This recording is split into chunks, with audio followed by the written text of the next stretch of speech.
Hi guys, welcome back to my channel. In this video, I will be showing you guys how I make enchiladas michoacanas, estilo my mom's family. We're gonna start off with our marinade and we're gonna put our tomato sauce, our black pepper, our cinnamon powder, our salt, our onion powder, cumin, white wine vinegar, and we're gonna be using fresh garlic. You could use the powdered garlic as well, but remember, I really like to use the fresh kind. It really makes a really big difference when you use fresh ingredients, and if it's something as small as garlic and you want to use the rest dry, go for it. So we're going to go ahead and make sure that we get all of these ingredients incorporated. And I'm going to make an emergency call to my mother because as I'm looking at my sauce is looking a little too thick, so I'm wondering if I should add water, and she confirmed it. We've got to add a little bit of water. Now, we could add a little bit more water, but I'm only going to use half a cup so that the sauce can be thick and it really coats the chicken nice and well, just like as you see here. If you want to add a little bit more, you're welcome to, but this is going to be a broth. Eventually, it's going to be a caldo de pollo with some potatoes, which are going to accompany the enchiladas. It's very important that you make this chicken with these enchiladas, otherwise they're not enchiladas michoacanas. Now for my sour cream, I don't like it very thick. What I use is the vinagre from the pickled jalapenos, and I put it into my sour cream and I mix it. And this is the consistency that you get. It does not taste spicy. It does not taste like vinegar. It just tastes really good. You guys should try it. Now I'm gonna go ahead and shred some cabbage. Now I'm doing my entire cabbage. You do not have to use all of it if it's just gonna be like 2 of you guys. We use it a lot, so I'm gonna go ahead and just shred all of it, and we're gonna put it in some water to soak it, get it nice and washed, and make sure that it's completely dried before you guys put it away in your fridge, okay? But I'm just gonna go ahead and use the whole head. Now I'm going to start deveining my chiles guajillos, okay? Do not use any other type of chile. The only chile that you need is chile guajillo. It does not need to be roasted or in the oven. It's literally, you just take it out, take out all the veins. So you wanna make sure that you devein your chiles entirely. Take the stem off, take the veins off, take the semillas off, and we're just going to put them in warm water so that they can get nice and soft. You don't need to add any hot water to this. The sauce itself needs to be cold. So it does not need to be warm or anything, okay? Now we're gonna go ahead and grab our cotija cheese. You can use any brand as long as it's cotija. I'm using cacique because that's the only thing I had available at the grocery store. You can go ahead and shred it with the real shredder. I'm using my hands because I like it nice and chunky, and I like the big pieces of queso in my enchiladas. So in another pan, I'm gonna go ahead and put a little bit of olive oil, and we're gonna add some pieces of onion so that the onion can give flavor to the oil. And once the onions kind of have like a minute or two, we're gonna go ahead and add our chicken, okay? Now be careful because once you add the chicken, it is going to jump. So you need to be careful with that. So prepare yourself by grabbing a lid and pour in your chicken. And now depending on how much you're going to want to make or how many potatoes you're gonna make, that depends on how many cups of water you're gonna add. I'm going to add about 4 cups of water, and I'm going to make sure that this is enough broth for my chicken as well as my potatoes. So make sure that you have a good ratio between all 3 of them. You can have this caldo, this soup by itself without the enchiladas, but you cannot have the enchiladas without this caldo, okay? That's the whole point of this recipe, is that they have to be together. Now I'm gonna go ahead and add some more salt to taste. Salt is always to taste, guys. You guys need to make sure that as you're cooking, you guys are tasting, grab a spoon, taste the flavors. If you like it, good. If you feel like it needs a little bit more salt, a little bit more salt. Always put your potatoes in water. I just showed you guys a little piece of starch water. You don't want that. So just make sure that you're always soaking them.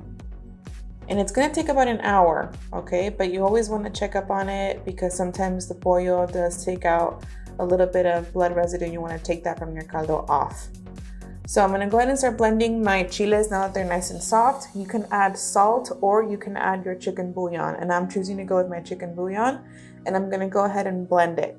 Now here's something very important. I'm having issues with my blender right now, so it's not blending 100%. So I'm going to have to strain it. If you have a really good blender, do not strain it, because that means that your tortilla is going to be able to grab more of the salsa. Unfortunately, you guys are going to see what I mean in a little bit once I start putting it on the grill, but my salsa is not very thick. It's actually very runny, which is not what I wanted. So get your station ready. You're going to be needing a comal. Now here's a little quick pic of my caldo. It's almost ready, so that's why I'm going to start with the enchiladas. Your comal needs to be nice and hot. We're going to go ahead and add some aceite, some oil. And I'm going to go ahead and grab my tortillas and I'm going to dip them into the red sauce and basically put them onto the grill or onto my pan or your comal, whichever one you have. And this is the part that I mean by if you hadn't have strained your sauce, the sauce would have stuck more onto your tortilla. But unfortunately, I'm going to just add a little bit more on top because of my blender. I'm having issues with it.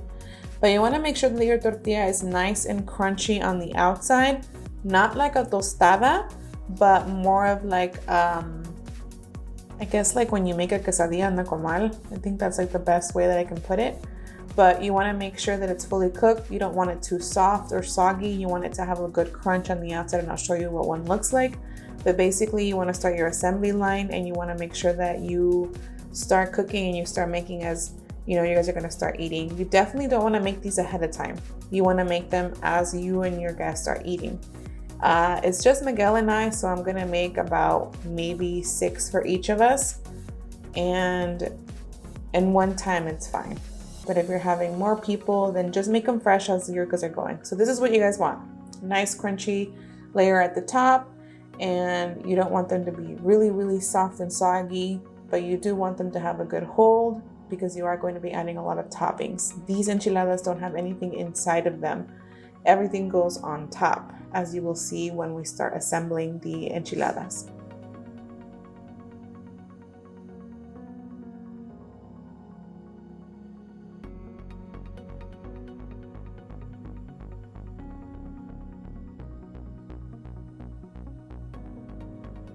So this is it. We're gonna go ahead and take the last few ones off my comal and we're gonna start assembling them. Now, when you assemble them, this first plate that I'm gonna make it with caldo, and you'll see what I mean. This is how I like it. And I really, really enjoy the flavor of my caldo on top of my enchiladas. So we're gonna put our sour cream at the bottom. We're gonna go ahead and spread that all over. You can add a little bit more depending on how much sour cream you like. Some queso cotija. You're gonna add your cabbage. You can use lettuce if you want. I've never really seen us eat it with lettuce, but I know some people don't really like cabbage and you wanna use lettuce, go for it. There's no right or wrong way. You guys are eating your food, so you guys gotta make sure that you guys like it. I'm going to add some more sour cream on top, some more queso because I love cheese.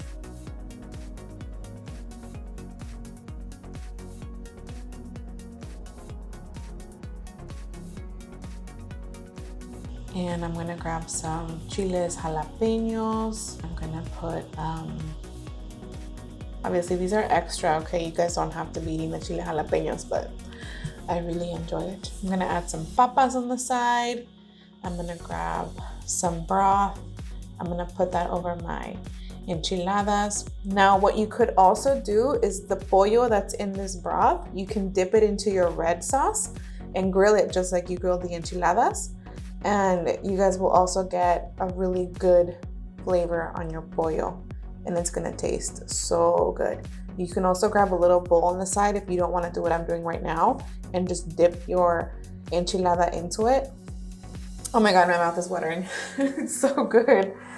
I'm gonna take a bite and get ready to eat because, oh my gosh, this is so good.